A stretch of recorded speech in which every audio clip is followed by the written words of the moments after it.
আশ্রমে গমন করেছিলেন। বসিবার জন্য সীতাকে আসন পেতে দিলেন।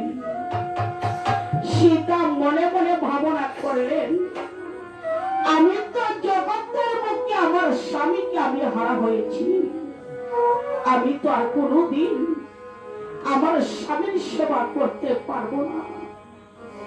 তাই সাগরের পাড়ে যাই একটি পাথর আসতে নেই, সেই পাথরকে আসনের মধ্যে রেখে দিলে আর বলেছে, ওরে পাথর, আমার প্রভু তো আমাকে বনবাস দিয়েছে, আর তো কোনদিন আমার স্বামীর সেবা করতে পারবো না। ওরে পাথর, আজ হইতে তোমাকে আমি স্বামী বলে সম্বোধন করিলাম রে পাথর। আজ হইতে তুমি হয়েছ আমার জগতের পূর্ণ ব্রহ্মরা, তুমি হয়েছ রে পাথর আমার জগতের স্বামী। আজ হইতে তোমাকে আমি সেবা করব। সেদিন হতে সীতা পাথরের পূজা করিতে লাগলেন, স্বামী রূপে পাথরের পূজা করিতে লাগলেন।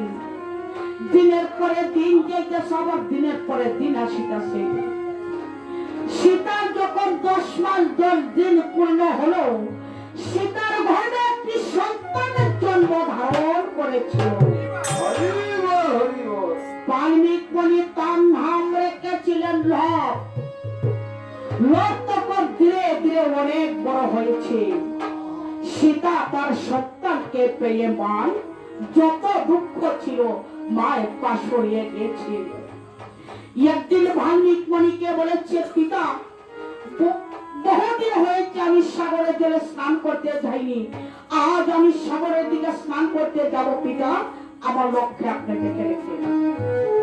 তাই সীতা দেবী কি করেন, আনন্দিত হয়ে সীতা সাগরের দিকে স্নান করিবার জন্য গমন করতে লাগলেন। ওইদিকে